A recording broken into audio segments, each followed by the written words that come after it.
BJP पर सालों से यह आरोप लगता आया है कि यह पार्टी देश को बांटती रहती है, राजनीतिक फायदे के लिए। खतरे में है 80-20, अस वर्सेस देम करके देश में एक गहरा विभाजन कर दिया गया है। किसी भी मुद्दे पर सहमति बनाना लगभग नामुमकिन हो चुका है। घर के अंदर ही लोग भिड़ रहे हैं एक दूसरे के साथ, और सरकार से कोई सवाल पूछो तो सोरोस, सीआईए, एंटी नेशनल, टुकड़े टुकड़े गैंग बोलकर मुद्दा को भड़का दिया जाता है, भुला दिया जाता है। इतना कि देश में सवाल पूछने की प्रथा ही लगभग खत्म हो गई थी। सवाल पूछने का फायदा ही क्या है।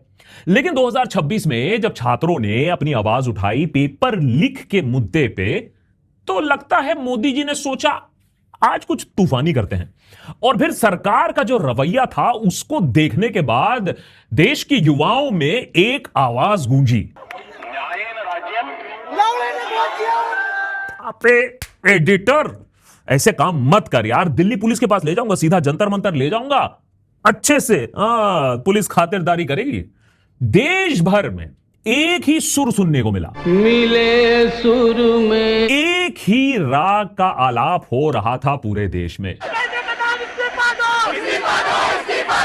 धर्मेंद्र प्रधान के मैटर को सरकार 50 दिन पहले ही सुलटा सकती थी, रफा दफा किया जा सकता था इस इशू को, लेकिन अपनी हेकड़ी, अपनी ईगो की वजह से नीट लीक के मुद्दे पर और जो एजुकेशन में जो बदहाली है उसकी जिम्मेदारी सरकार ने लेने से बिल्कुल मना कर दिया। गलती कभी सरकार की होती नहीं है, नेहरू की होती है। वैसे में भी 12 सालों में सरकार को कभी भी आपने किसी भी यूनियन मिनिस्टर को पब्लिक प्रेशर के अंडर, पब्लिक प्रेशर के चलते हुए इस्तीफा देते हुए देखा है? बीजेपी में फेरबदल बहुत होती है मंत्रिमंडल में, लेकिन पब्लिक प्रेशर पर कोई रिजाइन नहीं करता है। ये बीजेपी के डीएनए में नहीं है भाई। राजनाथ सिंह ने हमें बता दिया है। मैंने इसमें मंत्रियों के त्याग पत्र नहीं होते हैं भैया, वो यूपीए गवर्नमेंट नहीं है, एनडीए गवर्नमेंट है। मोदी सरकार ने जब धर्मेंद्र प्रधान के इस्तीफे से मना कर दिया तो देश को एक मौका मिल गया एकजुट होने का।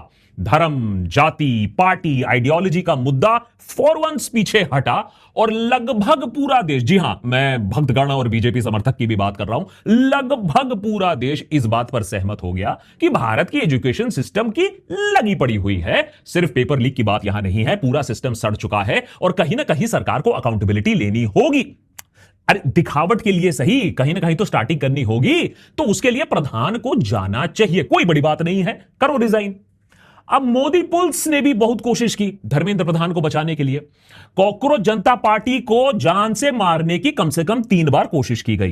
पहले सोनम वांगचुक को अगवा कर लिया गया, लगा कि भैया अब तो गया कॉकरोच। उसके बाद जंतर मंतर में बच्चों को अच्छी तरीके से कूटा गया, फिर लगा कि अब तो खत्म ही हो जाएगा, पार्टी इज ओवर। और गोदी मीडिया ने वैसे में भी stone pelting, anti national, China, उसकी खबरें भी खूब फैलाने की कोशिश की, मूवमेंट को डिस्क्रेडिट करने की कोशिश की। अब सरकार ने सोचा कि इतना करने के बाद कहीं ना कहीं तो खेल खत्म हो ही जाएगा, पूरा मैटर डिस्क्रेडिट हो जाएगा। लेकिन ये कॉकरोच हंसते गाते जंतर मंतर पर फिर वापस आ जाते हैं। हिंदू, सिख, मुसलमान, क्रिश्चियन, फार्मर, एमएनसी वर्कर, गरीब, अमीर, मिडिल क्लास, सब कोई आ जा रहे जंतर मंतर या फिर ऑनलाइन डिजिटल पर सपोर्ट कर रहे हैं कॉकरोच जनता पार्टी को। देश भर के लोग कॉकरोच जनता पार्टी को इतना खाना भेज दिए कि भैया तुम लोग बारिश में कैंपेन कर रहे हो, बारिश में डटे हुए हो, ये लो खाना। इतना खाना भेजा कि कॉकरोच जनता पार्टी को रिक्वेस्ट करना पड़ा और खाना मत भेजिए, हमारे पास बहुत खाना आ गया है। और जंतर मंतर ही नहीं, अब तो कॉकरोचों का जो काफिला है वो मुंबई, पुणे, नागपुर, अहमदाबाद, सूरत, जूनागढ़, भावनगर, शिलोंग, दीमापुर, गुवाहाटी, हैदराबाद, बेंगलुरु, पीलीभीत, गोवा, हर जगह फैल चुका है। ओहो, कॉकरोच की संख्या बढ़ती ही जा रही है। और सबसे शानदार बात यह है कि देश से बाहर भी हमारी जो इंडियन डायस्पोरा है, उन्होंने भी इंडियन कॉन्सुलेट्स के सामने धरना प्रदर्शन किया। Toronto, London, Germany, New York, Netherlands, सब जगह कॉकरोचों की आवाज गूंजती है। कांग्रेस पार्टी जो पहले से ही नीट के मुद्दे पर लड़ती आई थी, उसने भी अपने तेवर तेज कर दिए। जब स्टूडेंट्स पर जो हमला हुआ उसके बाद कांग्रेस को भी यह बात एक्सेप्टेबल नहीं लगी। राहुल गांधी समेत कई लीडर्स तो प्रधानमंत्री नरेंद्र मोदी के घर के सामने आ धमके, क्योंकि सरकार ने एजुकेशन के बारे में, नीट के बारे में संसद में डिबेट के लिए भी मना कर दिया था। जबरदस्त प्रोटेस्ट होता है, राहुल को फिर मोदी पुलिस वहां से घसीट कर ले जाती है, अरेस्ट किया जाता है। पूरे देश में मदर ऑफ डेमोक्रेसी के नजारे जो थे वो फिर से नजर आते हैं। Democracy in India is happening right now. कहीं ना कहीं तो सरकार को समझ में आ गया होगा कि ये जो गुंडागर्दी, ये जो गोडसे फॉर्मूला वो अपनाती रहती है, वो हर जगह तो नहीं चल सकता है। लोगों को सच्चाई दिखने लगी है। देश के युवा तो पहले से ही एकजुट थे, अब विपक्षी जो ताकतें हैं, ऑपोजिशन, इस मुद्दे पर एक होती दिख रही है। Samajwadi party, TMC, Raj Thackeray, MNS ने तो इस मुद्दे पर शिवाजी पार्क पर एक प्रोटेस्ट का आयोजन भी किया। लेकिन क्या ये जो एकजुट, ये जो यूनिटी है, असली मुद्दों पर बात करना है, स्टूडेंट प्रोटेस्ट पर इतनी सारी जो रील्स बनाई जा रही हैं, ये ट्रेंड टिक पाएगा या सिर्फ एक फैड रह जाएगा? ये जगा हुआ आम इंसान, ये इंडियन, ये क्या फिर से सोने चले जाएगा या इसे मीडिया फिर से हिंदू मुस्लिम में भटका देगी? क्या नया षड्यंत्र सरकार अभी रच रही है इस एकता को खत्म करने के लिए? किस बात से कॉकरोच जनता पार्टी और स्टूडेंट्स को चौकस रहना चाहिए? क्यों गोदी मीडिया के कपड़े फाड़े जा रहे हैं और फटने चाहिए? कैसे आईटी सेल को हमें कॉल आउट करना होगा? और इस बार अगर फेल हो गए तो देश के लिए अंजाम क्या होगा? आज के एपिसोड में समझने की कोशिश करेंगे। और फाइनली सबसे मुश्किल सवाल, क्या हम जंतर मंतर जाए बिना भी घर में बैठे बैठे देश के एजुकेशन सिस्टम को सुधार सकते हैं या नहीं? शॉर्ट आंसर है यस। बताऊंगा कैसे आज के एपिसोड में कि घर में जंतर मंतर आप कैसे एक खड़ा कर सकते हो। लेकिन इसका मतलब यह नहीं है कि आप पढ़ाई छोड़ दोगे। पढ़ाई भी करना होगा, अपने हकों को भी जानना होगा, देश में क्या हो रहा है उसे भी देखना होगा, और साथ में बेस्ट एजुकेशनल रिसोर्सेज जो हैं हमारे पास उसे भी इस्तेमाल करना होगा। जैसे कि विद्या मंदिर क्लासेस यानी वीएमसी, जो पिछले 40 सालों से लाखों स्टूडेंट्स को मेंटोर करते आए हैं। इसको आईआईटीएंस ने बनाया है और इन्होंने हजारों जेईई और नीट सिलेक्शंस दिए हैं। ये कोई रैंडम कोचिंग नहीं है, ये एक लेगेसी है। वीएमसी हमारे आज के एपिसोड पार्टनर्स हैं और हर साल ये इंडिया का सबसे बड़ा admission cum scholarship test conduct कराते हैं, VIQ यानी विद्या मंदिर इंटेलेक्ट क्वेस्ट। ये 2026 का सबसे बड़ा स्कॉलरशिप अपॉर्चुनिटी है जेईई, नीट और फाउंडेशन स्टूडेंट्स के लिए। एक टेस्ट जिसके बेनिफिट्स बहुत सारे हैं। बेस्ट पार्ट, ये क्लास 5 से क्लास 12 तक के हर स्टूडेंट के लिए ओपन है। चाहे आप किसी भी क्लास में हो, आप इसके लिए एलिजिबल हो। अगर मेहनत की, अच्छा परफॉर्म किया तो 2.5 करोड़ का कैश रिवॉर्ड आप जीत सकते हो। यह मौका है आपके पास। वीएमसी कोर्सेज पर अप टू 100% स्कॉलरशिप आपको मिल सकता है। वीएमसी आपको देता है इंडस्ट्री का first free AI empowerment course, ताकि आप सिर्फ एग्जाम रेडी नहीं, फ्यूचर रेडी भी बन जाओ। और साल की सबसे लोएस्ट फी, साथ में एडमिशन बेनिफिट्स जो सिर्फ VIQ के थ्रू ही आपको मिल सकते हैं। ये एक साल में एक बार होने वाला टेस्ट है, अपॉर्चुनिटी है, इसीलिए इसे मिस मत करिएगा। लिंक डिस्क्रिप्शन में मैंने देके रखा है। अभी जाकर VIQ 2026 के लिए रजिस्टर करिए। 31 जुलाई तक registration is absolutely free and you get a detailed progress report. Anyways, back to the story. सबसे पहले अगर एकता की बात करें तो जिस तरीके से स्टूडेंट्स पर बर्बरता हुई दिल्ली पुलिस द्वारा, उस पर पूरा देश एक है। चाहे कोई भी पार्टी हो या एटलीस्ट कोई भी इंसान हो, वो तो इस बात को मानेगा कि जिस तरीके से पुलिस ने बर्ताव किया स्टूडेंट्स के साथ वो बिल्कुल गलत था। अब जो सच्चाई है दिल्ली पुलिस की, वो हमने अपने पिछले एपिसोड में डिटेल में बता के रखा था, उसको जाकर जरूर देखिएगा। हमने बहुत सारा फुटेज स्कैन करके जो सच्चाई है आपके सामने रखी थी और उसका इंपैक्ट भी होने लगा है। अब खबर यह आ रही है कि दिल्ली पुलिस ने इंस्ट्रक्शंस इशू किए हैं कि भैया उनके सारे जो पर्सनल हैं वो यूनिफॉर्म में ही काम करे। अब ये बड़ी शर्मनाक बात है अगर दिल्ली पुलिस ये बात मान रही है कि उसके पर्सनल चप्पल में, टी-शर्ट में, दाढ़ी बिना शेव किए ड्यूटी पर आ रहे थे। नेशनल पुलिस में अगर ऐसा सिचुएशन बन रहा है कि गुंडे मवाली टाइप लोग घूम रहे हैं ऐसा पुलिस के भेष में या पुलिस बनकर, तो यह बड़ी दुख की बात है। लेकिन इससे यह बात तब भी समझ में नहीं आती है जो सवाल हम बार बार पूछे जा रहे हैं कि देखिए दाढ़ी रखने के लिए भी आपको परमिशन लेनी पड़ेगी। चलिए आपने ले लिया, लेकिन क्या आजकल पुलिस को ईयररिंग पहनने का भी परमिशन मिल गया है, जैसा कि ये सज्जन पहने हुए थे जो लोगों को अच्छी तरीके से मार रहे थे? अभी तक हमें ये डिटेल्स नहीं मिले हैं। हमने कहा है कि भैया हमें टी-शर्ट भेजना है, नया मर्च बनाया है। दिल्ली पुलिस के एक्शन से हम इंस्पायर इतना हो चुके हैं, इतना बढ़िया काम किया है दिल्ली पुलिस ने, लेकिन अभी तक हमें पता नहीं दिया है इस पुलिस ऑफिसर का।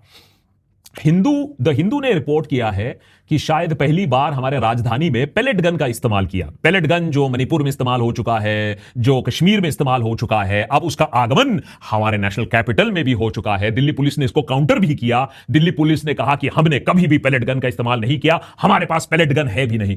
तो जो हिंदू की रिपोर्टर है जिन्होंने ये पूरा रिपोर्ट दिया, उन्होंने कहा कि भैया अखबार पढ़ तो लिया करो दिल्ली पुलिस। हमने ये कहा है कि आरएएफ जो दिल्ली पुलिस के साथ ये सारा काम कर रही थी, रैपिड एक्शन फोर्स, उनके पास ये पेलेट गन था और पेलेट गन का इस्तेमाल किया गया था। एक तरफ खुलासे हो रहे हैं और दूसरी तरफ खबर भी आ रही है कि किस तरीके से अभी एयरफोर्स का इस्तेमाल किया जा रहा है। 20 कंपनी ऑफ सीआरपीएफ को बुलवाया गया है नेशनल कैपिटल पर। क्या यह स्टूडेंट्स के खिलाफ कोई एक्शन की तैयारी हो रही है या फिर जो फार्मर्स मार्च कर रहे हैं कैपिटल की तरफ, उसके लिए नरेंद्र मोदी सरकार थोड़ी सी चिंतित होगी तो उसके लिए सीआरपीएफ आ रही है? यह बात अभी स्पष्ट नहीं है, लेकिन कुछ ना कुछ अभी भी खेल चल रहा है। जो बर्बरता हुई, जो मारपीट हुई स्टूडेंट्स के साथ, उसके बाद भी अब नई स्कीमिंग शुरू हो चुकी है। क्योंकि आज दोपहर की अगर हम बात करें तो दिल्ली पुलिस ने फिर से अपना पोस्ट छोड़ दिया। जो मेटल डिटेक्टर्स थे, जो स्क्रीनिंग होती है कि जंतर मंतर में जब आप आ रहे हो तो पुलिस चेक करती है कि आप कोई हथियार तो नहीं ला रहे हो, कोई केमिकल तो नहीं ला रहे हो, वो पुलिस वहां से गायब थी। किस तरीके की तैयारी हो रही है, किस तरीके की तैयारी हो चुकी थी स्टोन पेल्टर्स के बारे में जो सच्चाई है वो भी हमने आपको एपिसोड में बताया। अब आप सोच के देखिए कि मीडिया बार बार बोले जा रही है कि ये स्टोन पेल्टर्स जो हैं वो कॉकरोच जनता पार्टी की तरफ से आए थे। तो सोचिए 2 दिन का टाइम निकल गया है। दिल्ली पुलिस, और वो भी central Delhi high security zone, AI का इस्तेमाल होता है, हाई डेफिनेशन कैमरास का इस्तेमाल होता है, लेकिन हमें आज तक नहीं बताया गया कि ये स्टोन पेल्टर्स कौन थे। 1 मिनट में पूरा प्रोटेस्ट खत्म हो जाता अगर स्टोन पेल्टर्स का कनेक्शन कॉकरोच जनता पार्टी से निकल जाता, लेकिन ऐसा हुआ नहीं। तो सवाल यह उठता है दूसरी तरफ, अगर हम मीडिया की बात मान भी ले कि स्टोन पेल्टर्स कॉकरोच जनता पार्टी की तरफ से आए, तो सरकार अगर 2 दिन से कुछ नहीं कर पाई तो अमित शाह को फिर इस्तीफा देना चाहिए। इतनी बड़ी जो सिक्योरिटी ब्रीच हुई है उसके लिए किसी को जिम्मेदार होना चाहिए। तो डिसाइड कर लो यार, या तो धर्मेंद्र प्रधान रिजाइन दे दे या तो अमित जी रिजाइन दे दे। अरे कुछ तो जिम्मेदारी कोई लेगा ना। लेकिन एक चीज हमने नहीं देखी इतने सालों में, जिम्मेदारी तो नहीं देखी है, वो ये है कि एक मूवमेंट हमने देखा है जहां सवाल ये नहीं है कि आप कौन से भगवान को पूजते हो या किसी पॉलिटिकल पार्टी के नेता को बायोलॉजिकल या नॉन बायोलॉजिकल मानते हो। जंतर मंतर में सब लोग हैं, यहां सिख्स भी हैं, वहां मुसलमान कम्युनिटी के किचन्स भी बैठ रहे हैं, लंगर भी लग रहे हैं, हिंदू छात्र भी वहां धरने पर बैठे हुए हैं। तो एक तरफ से जो एकता है और एक ही मुद्दे पर है, और वो है सिर्फ और सिर्फ एजुकेशन का मुद्दा। इसके लिए धर्मेंद्र प्रधान को हमें ढेर सारा थैंक यू बोलना चाहिए कि पूरे देश को आपने एकजुट किया है। एक मुद्दे पर अब पूरा देश फिलहाल बात कर रहा है। इस एकता को सरकार तोड़ने की कोशिश कैसे कर रही है उस पर आते हैं 2 मिनट, लेकिन एक झलक जरूर ले लीजिएगा, दिल खुश हो जाएगा आपका भी, कि इस देश में अभी भी प्रोटेस्ट करना, सवाल पूछना, अकाउंटेबिलिटी मांगना जिंदा है। लोग आना चाहते हैं, सवाल पूछना चाहते हैं। पिछले 2 दिनों में अगर आप देखें जो दृश्य पूरे देश में, जंतर मंतर की बात नहीं कर रहा हूं, यह कोई पार्टी नहीं करा रही है, यह कोई ऑर्गेनाइजेशन नहीं है, अपने आप लोग सड़कों पर आ रहे हैं, सवाल पूछ रहे हैं। मुंबई के नजारे देखिए, जिस तरीके से डेमोन्स्ट्रेशन हुए मुंबई में, 2 कंसेक्यूटिव दिन पर इस तरीके के डेमोन्स्ट्रेशन हुए, लोग सड़कों पर उतरे, प्रोटेस्ट कर रहे हैं। ऑपोजिशन पार्टीज इसमें शामिल हैं, सिविक ग्रुप्स इसमें शामिल हैं, सिटीजंस इस पर शामिल हैं। तो कहीं ना कहीं तो एक जागरूकता पैदा हुई है। और इधर राज ठाकरे की पार्टी, सोचिए शिवाजी पार्क में इतना बड़ा एक प्रदर्शन करती है, जबकि राज ठाकरे ने कभी भी एजुकेशन का मुद्दा ऐसे उठाया नहीं है, लेकिन उन्हें भी लगा कि कहीं ना कहीं एक एको है। और उधर मुंबई पुलिस भी दिल्ली पुलिस की तरह काम कर रही है, एफआईआर रजिस्टर कर रही है, लोगों को डिटेन कर रही है। कहा जा रहा है 100 के आसपास स्टूडेंट्स एंड एक्टिविस्ट को डिटेन किया गया क्योंकि उनका क्राइम था कि वो डेमोन्स्ट्रेट कर रहे थे, कि वो नरेंद्र मोदी के खिलाफ बयान दे रहे थे। भैया मैन्युफैक्चरिंग में और इकोनॉमी में चाइना तो ना बन पाए, लेकिन डेमोक्रेसी और ऑटोक्रेसी में जरूर चाइना बनने की हम कोशिश कर रहे हैं। लेकिन तब भी मुंबई, पुणे, नागपुर, छत्रपति संभाजी नगर, यहां साइमल्टेनियसली प्रोटेस्ट आप देख रहे हो। एक दिन में 4 अलग अलग शहरों में महाराष्ट्र में आपने प्रोटेस्ट देखा। लेकिन उससे भी बड़ी खबर, जिस तरीके से गुजरात में प्रोटेस्ट हो रहे हैं, अरे ये तो गढ़ है नरेंद्र मोदी का, बीजेपी का, लेकिन तब भी आपको रैलीज दिखी अहमदाबाद में, सूरत में, जूनागढ़ में, भावनगर में, और कुछ यहां भी डिटेंशंस की खबरें आ रही हैं। जो जिस धरती से बीजेपी ने अपना पॉलिटिकल एम्पायर खड़ा किया, वहीं अब सवाल पूछे जा रहे हैं। अहमदाबाद में, सूरत में नीट के पेपर को लेकर सवाल उठ रहे रहे हैं, क्योंकि हम बार बार कह रहे हैं कि अगर इसमें पॉलिटिक्स मत देखो, क्योंकि यह पॉलिटिक्स से भी ज्यादा इंपॉर्टेंट सवाल है, देश के युवाओं का सवाल है। इसीलिए सरकार को भी पॉलिटिक्स साइड में रखकर थोड़ी जिम्मेदारी लेनी होगी।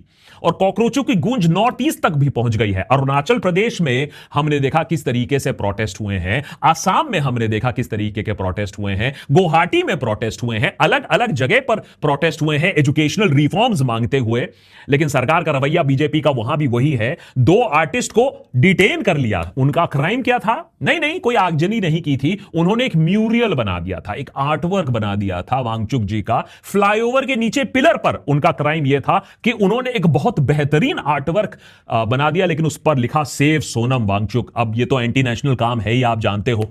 अगर रेपिस्ट वगैरह होते तो शायद टिकट विकेट मिल जाता, लेकिन आर्ट वगैरह करना और वो भी resistance, not allowed in today's India. आप सोचिए हम किस स्थिति पर पहुंच गए हैं हमारे देश में, जहां पेंटिंग के लिए भी आपको पुलिस उठा सकती है, सॉलिडारिटी दिखाने के लिए आपको पुलिस उठा सकती है। लेकिन शिलोंग, दीमापुर में भी हमने इस तरीके के सॉलिडारिटी मार्चेस, ये जो आवाज है हमने सुनी। साउथ इंडिया की अगर हम बात करें, हैदराबाद, बेंगलुरु, यहां भी हमने सॉलिडारिटी प्रोटेस्ट देखा। तो यह प्रोटेस्ट और भी आने वाले दिनों में फैलेगा, दूसरे जगहों पर भी फैलेगा। और बियॉन्ड इंडिया की अगर हम बात करें तो डायस्पोरा ने भी बहुत बेहतरीन काम किया है। अगर आप डायस्पोरा की बात करें तो हमने देखा किस तरीके से पहले मीडिया आपको बताने की कोशिश करती है कि सिर्फ प्रो नरेंद्र मोदी के नारे लगते हैं जब नरेंद्र मोदी बाहर घूमने जाते हैं, लेकिन यहां बिना किसी के बुलाए, बिना किसी के खाना खिलाए टोरंटो में आपने देखा किस तरीके के प्रोटेस्ट हो रहे हैं। सोनम वांगचुक के फेवर में जिस तरीके से सोनम वांगचुक को उठा लिया गया, उसके अगेंस्ट जो प्रोटेस्ट हो रहे थे। प्रोटेस्ट हमें पता है कि लंदन, मैनचेस्टर और लीड्स और ग्लासगो में भी शेड्यूल्ड है। इंडियन स्टूडेंट्स और प्रोफेशनल्स जिन्होंने देश को छोड़ा था क्योंकि उन्हें अपॉर्चुनिटी नहीं मिला था, सिस्टम फेल कर दिया था उनके लिए, अब वो इंडियन कॉन्सुलेट के बाहर खड़े हुए हैं, कह रहे हैं कि हमारे देश में हमारे देशवासी और हमारे जो बच्चे हैं, अब क्या उन्हें भी कोई अपॉर्चुनिटी ये सरकार नहीं देगी। कहीं ना कहीं तो सरकार ने मिस कैलकुलेट किया था कि इस प्रोटेस्ट का जो एको है, इस प्रोटेस्ट का जो इंपैक्ट है, वो कितना बड़ा पड़ने वाला है। और दादर और गुवाहाटी में तब भी प्रोटेस्ट कंट्रोल कर लोगे, टोरंटो और ग्लासगो में कैसे कंट्रोल करोगे? तो ये मूवमेंट जो है ये देश से बाहर निकल चुका है, सरकार के नैरेटिव कंट्रोल से बाहर निकल चुका है। इसका मतलब यह नहीं है कि सरकार ने नैरेटिव कंट्रोल करने की कोशिश नहीं की, हर प्रोटेस्ट में किया है, 2014 ऑनवर्ड्स किया है, और अब तो आदत सी पड़ चुकी है। सबसे पहले तो फॉरेन हैंड बता दो कि अरे अरे अरे हमारे देश के जो लोग हैं वो 2014 के पहले अपना प्रोटेस्ट कर सकते थे, 2014 के बाद तो फॉरेन हैंड के बिना हमारे देश में किसी की औकात ही नहीं है कि वो प्रोटेस्ट कर ले। उसके बाद जब आपने एस्टैब्लिश कर लिया कि ये विदेशी ताकतें हैं तो उसको सोरोस बता दो, फोर्ड फाउंडेशन बता दो, उसके बाद इसे एंटी नेशनल करार कर दो और स्टेप 4 कर दो, सोशल मीडिया में काउंटर नैरेटिव चला दो, पूरा का पूरा मूवमेंट जो है उसे डिस्क्रेडिट कर दो। अब जब डिस्क्रेडिटेड हो ही गया तो उसके सवाल उठाने से क्या फायदा, सरकार आराम से बैठ जाएगी और तमाशा देखेगी।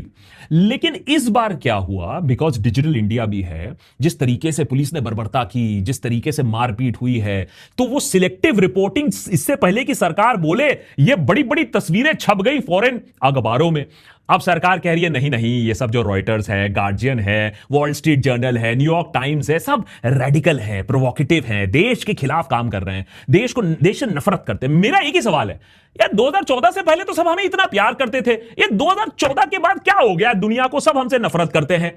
उससे पहले भी हम we were a rising power, लेकिन पता नहीं क्यों अभी हमसे सब नफरत करने लगे हैं। और इसीलिए सरकार भी कह रही है कि ना, हम तो मानेंगे नहीं, कुछ ना कुछ एजेंडा है। और सरकार बाय द वे सक्सेसफुल भी रही है पहले। अगर आप याद रखें, शाहीन बाग में कैसे टुकड़े टुकड़े गैंग बोल दिया, फार्मर्स को कैसे खालिस्तानी बोल दिया, रेसलर्स को कैसे पॉलिटिकली मोटिवेटेड बोल दिया, वांगचुक जी को भी foreign funded, Ford foundation, Soros बोलने की कोशिश की। लेकिन इस बार ये वाला प्रोपेगेंडा नहीं चला है। और ये दिलचस्प है, क्यों नहीं चला है? इसके कुछ कारण है। सबसे पहले तो जो मांग है ना, वो बहुत सिंपल है। धर्मेंद्र प्रधान के अंडर इतने सारे पेपर लीक हुए हैं, कुल मिला के देखें जो हमें मालूम है वो 7 सालों में 60 पेपर लीक हुए हैं, नीट जैसे हाई प्रोफाइल पेपर लीक हुए हैं, और धर्मेंद्र प्रधान हाथ पे हाथ धरे बैठे हुए हैं। तो जो मांग है इतनी सिंपल है कि बीजेपी के जो सपोर्टर्स हैं वो भी बोल रहे भैया दिक्कत क्या है, एक इंसान का रेजिग्नेशन मांग रहे, दे दो ना भाई। दूसरा, कि जो डीमोनाइज करने की जो आदत है कि भैया जो भी सवाल उठाए उसे एंटी नेशनल बोल दो, उसके अंदर कोई एजेंडा निकाल दो। अब सोनम वांगचुक को डीमोनाइज करना थोड़ा सा मुश्किल हो जाता है। अरे बंदे ने आर्मी को प्रोटेक्ट करने के लिए वो बनाए हैं, टेंट्स बनाए हैं, वहां वाटर प्रॉब्लम सॉल्व करने की इतनी कोशिश की है ले में, मैक्से से अवार्ड इन्हें मिला हुआ है, पॉलिटिशियन है नहीं, पार्टी है नहीं, इलेक्टोरल एम्बिशन है नहीं, और बंदा 9 किलोग्राम से ज्यादा वेट लूज कर चुका है धरना करते करते, अनशन करते करते। तो जितने भी मीम बनाए हैं आईटी सेल ने वो फेल कर गए हैं, वो बाउंस बैक कर गए हैं। लोगों की सहानुभूति सोनम वांगचुक के साथ थी, और ये जो वायलेंस किया उसके बाद, ये तो जो बैकफायर किया है मैं आपको बता नहीं सकता हूं। सोशल मीडिया पर जाकर देखिए सरकार को कैसे तार तार किया जा रहा है, क्योंकि ये दूर दराज कश्मीर और मणिपुर में भी वायलेंस नहीं हो रहा है, यहां तो दिल्ली में लोग इंपैक्ट हो रहे हैं, जो प्रोटेस्ट में गए थे वो इंपैक्ट हो रहे हैं। एक लड़की की तो हालत इतनी खराब कि उसको वेंटिलेटर पर डालना पड़ा, 100 लोग अस्पताल तक पहुंच गए। तो सरकार के पास कोई एंटी नेशनल नैरेटिव चलाने का समय ही नहीं मिला, लोगों को सच्चाई उससे पहले ही दिख गई। पार्लियामेंट के गेट तक जिस तरीके से बंद करने पड़े, जिस तरीके से सरकार गोलियां चलाने के लिए बिल्कुल तैयार थी, सरकार का जो कम्युनिकेशन मशीनरी है, नैरेटिव मेकिंग मशीनरी है, वो कंप्लीटली फेल कर गई। और ये जो कांग्रेस की साजिश वाला नैरेटिव है वो भी चल नहीं पा रहा है, क्योंकि सारे जो विपक्षी पार्टी हैं, सोचिए राज ठाकरे कांग्रेस के साथ खड़े हुए हैं, आम आदमी पार्टी तब भी उनके बीच में अनबन चल रही है, लेकिन कुछ हद तक तो हम एक यूनिटी देख पा रहे हैं। आईसा भी उसके साथ है, समाजवादी पार्टी भी उसके साथ है, तो ये जो मुस्लिम प्लॉट बोलना है ये भी थोड़ा सा मुश्किल हो जा रहा है, इसीलिए सरकार की दिक्कतें बढ़ रही हैं। 23 दिन धर्मेंद्र प्रधान कुछ नहीं बोलते हैं, धरना प्रदर्शन होता है, अनशन होते हैं, एक प्रेस कॉन्फ्रेंस नहीं, एक बार जंतर मंतर जाना नहीं, एक बार फैमिली स्टूडेंट से मिलना नहीं, और सोनम वांगचुक का हालचाल पूछने की भी कोई कोशिश नहीं होती है। सोनम वांगचुक 9 किलोग्राम अपना वजन भी लूज कर देते हैं। फिर 22 जुलाई को जब टीयर गैस, लाठी, ये सारा पार्लियामेंट बिल्डिंग पर जो आक्रमण होता है, पुलिस का मारपीट होता है, जो गुंडागर्दी होती है, उसके बाद धर्मेंद्र प्रधान को लगा कि बात तो हाथ से निकल रही है, अब तो मुझे कुछ करना चाहिए। तो फिर उन्होंने बोलना सही समझा, और बोला तो ना ही बोलते तो बेटर है, क्योंकि जब बोला तो बोला कि भैया राहुल गांधी जिम्मेदार है, इंडियन नेशनल कांग्रेस इस स्टूडेंट प्रोटेस्ट को एक्सप्लॉइट कर रही है, इसको पॉलिटिकल टूल बना रही है, डिसरप्शन को मैन्युफैक्चर कर रही है, मॉनसून सत्र को बिगाड़ने के लिए, रोकने के लिए। आप सोचिए एजुकेशन मिनिस्टर, जिनके अंदर इतने सारे पेपर लीक हुए हैं, जिनके खिलाफ इतना बड़ा प्रोटेस्ट चल रहा है, 20 से ज्यादा जवान लड़के लड़कियां उन्होंने सुइसाइड कमिट कर लिया है, और इनका जब स्टेटमेंट आता है तो सॉरी नहीं, लुकिंग इनटू इट नहीं, अरे रेजिग्नेशन तो मारो गोली, वो तो बहुत दूर की बात है, कोई पछतावा तक नहीं। सीधा फर्स्ट पब्लिक रिस्पॉन्स क्या होता है 23 डेज में, राहुल गांधी पर अटैक कर दो।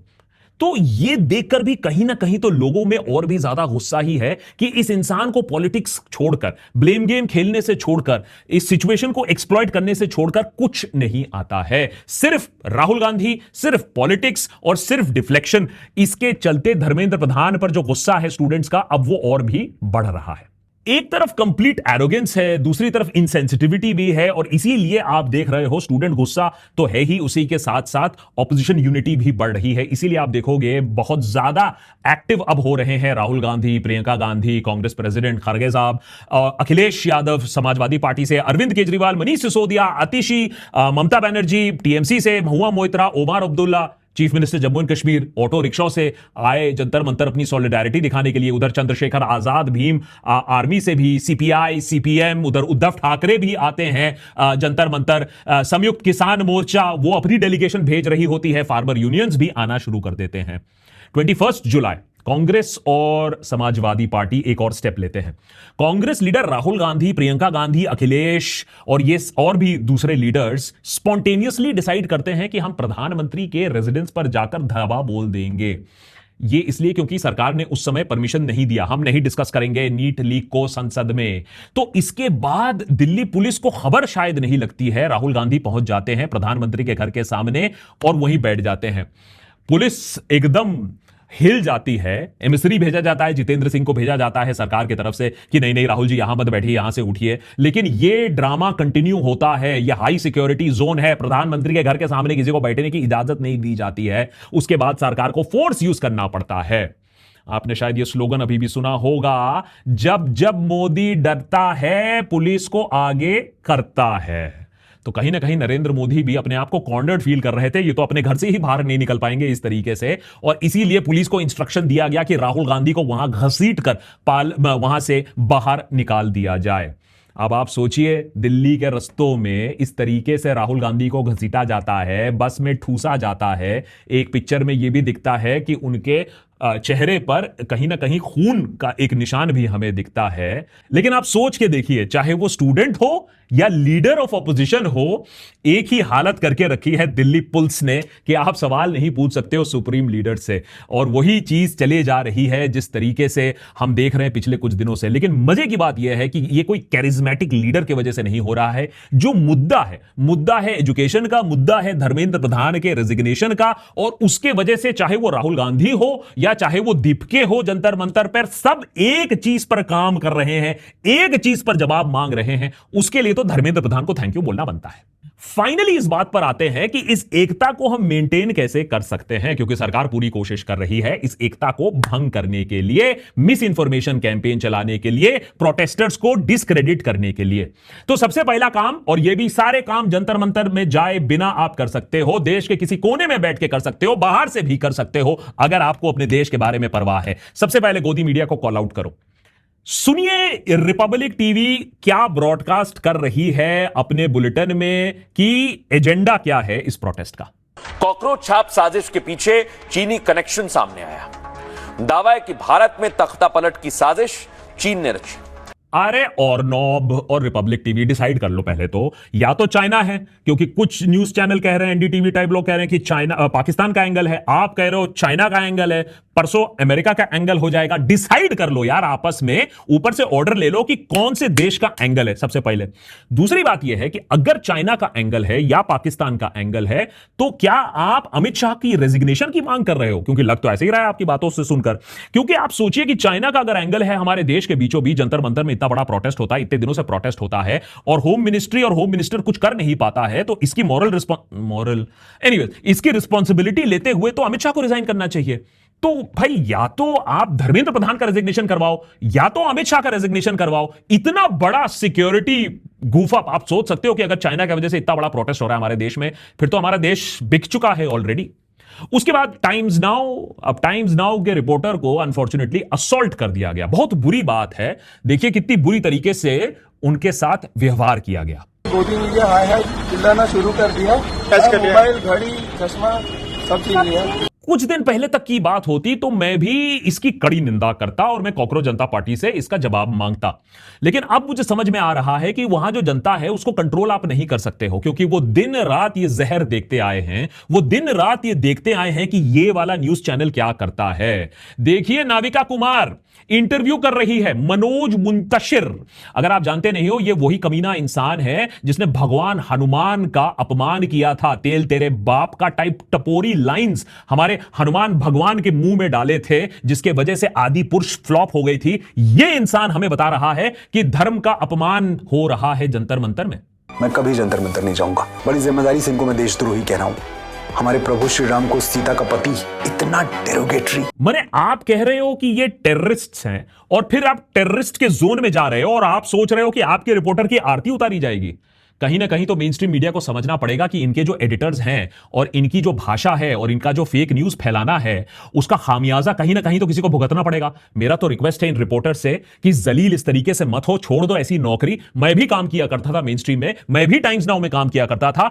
ऐसी सिचुएशन में तो बिल्कुल काम नहीं करूंगा, अपना जमीर बेचने वाला तो काम नहीं करूंगा। छोड़ दो भाई। देखो किस तरीके से जलील किया जा रहा है मीडिया को, जहां अखिलेश यादव बिना हिचकिचाए सच्चाई बयां कर रहे हैं न्यूज गोदी मीडिया की। चैनल बता दो अपना कौन सा है? जी न्यूज पक्की बीजेपी की है, बिका हुआ बीजेपी के लिए है, और तुम्हारा मालिक भी ऐसा ही है। अखिलेश यादव के तरह पॉलिटिशियन बनने की जरूरत नहीं है, लेकिन बेपाक तरीके से कॉल आउट करो इस तरीके की दलाली को जो चल रहा है, जो स्टूडेंट्स और इस मूवमेंट को डिस्क्रेडिट करने की कोशिश कर रहे हैं। आरजे नवेद की तरह थोड़ा बन जाओ, टीवी की सच्चाई दिखा दो। क्या नीट एग्जाम के नाम पे अच्छा पुलिस वालों पे अद्धा और चट्टा चलाने आगे दूसरी चीज जो आप कर सकते हो वो है अपने घर में जंतर मंतर, नहीं बनाना नहीं होगा जंतर मंतर, अपने घर में जंतर मंतर का वो जो कॉन्वर्सेशन है उसको लाओ, ग्राउंड पर लाओ। ये जो इतने बड़े बड़े इन्फ्लुएंसर्स को फॉलो करते हो, एल्विश भाई, उससे पूछो कि भैया क्या कर रहे हो हमारे लिए, हमारे हकों के लिए। हम तो तुम्हें इतना ज्यादा फॉलो करते हैं, तुम हमारे लिए क्या कर रहे हो, हमारे फ्यूचर के लिए क्या कर रहे हो। कहीं ना कहीं मैंने ऑलरेडी देखना शुरू कर दिया है, make it cool to talk about politics, क्योंकि बीच में पॉलिटिक्स के बारे में बात करना ही एकदम लाइक अनटचेबल हो गया था। तो गेट रेडी विथ मी का कंटेंट कम करके what's happening in the nation वाला कंटेंट और हैपनिंग बना दो, जैसा कि ऑलरेडी हो रहा है। मैंने इतना टाइम सोशल मीडिया पर लगाया, मैंने कभी इतना ज्यादा कंटेंट नहीं देखा है political on Instagram, on Twitter. ये एक अच्छा इंडिकेशन है, इसे मरने मत देना। और नंबर 3 जो आपको करना है कि प्रोटेस्ट को आप डाइवर्ट मत होने दो कि भैया कामरा ने क्या कहा और दीपके ने क्या कहा और वांगचुक जी के पिताश्री क्या करते थे। सिंपल पॉइंट है, एजुकेशन की हालत लगी है या नहीं, धर्मेंद्र प्रधान को रिजाइन देना है या नहीं। जब मैं जंतर मंतर गया तो मुझे भी इस तरीके से फांसने की कोशिश की गई। आप ध्यान से सुनना इस क्लिप को, क्योंकि ये ओरिजिनल क्लिप नहीं है, किसी ने पीछे से रिकॉर्ड किया है। उसके बाद एक इंटरेस्टिंग चीज बताऊंगा मैं आपको कि किस तरीके से भटकाने की कोशिश हो रही है इस पूरे मूवमेंट को। एक सेकेंड, दीपके की वजह से प्रोटेस्ट नहीं हो रहा है, धर्मेंद्र प्रधान की वजह से हो रहा है, उसके निकम्मेपन की वजह से हो रहा है। डोंट से दैट दीपके की वजह से हो रहा है। दीपके नॉन बायोलॉजिकल इंसान नहीं है जो ऊपर से प्रकट हुए और सारे लोग यहाँ आ गए। निकम्मेपन की वजह से लोगों ने आवाज उठाई। मजे की बात यह है कि जो ओरिजिनल इंटरव्यूअर है उसने मेरे ख्याल से इस क्लिप को अपलोड नहीं किया, इसलिए आपको इतना पुअर क्वालिटी दिख रहा है, क्योंकि उसका इंटेंशन यह था कि मुझे फांस ले कि मैं सिर्फ धर्मेंद्र प्रधान के बारे में बात करूंगा या कुणाल कामरा ने क्या बका उसके बारे में बात करूंगा, एजुकेशन के बारे में बात नहीं करूंगा। मैं कह रहा हूं कि सब बेकार है, सब इडियट है, मैं भी इडियट हूं। अब बात कर लेते हैं देश की एजुकेशन के बारे में, देश के फ्यूचर के बारे में और धर्मेंद्र प्रधान के इस्तीफे के बारे में। इसके अलावा और भी कोई कॉन्वर्सेशन सिर्फ आपको भटकाने के लिए किया जा रहा है। ये 3 चीजें भी आप घर में बैठ के कर लोगे तो बहुत बड़ा सपोर्ट मिलेगा जंतर मंतर के प्रोटेस्ट को और देश के फ्यूचर के लिए।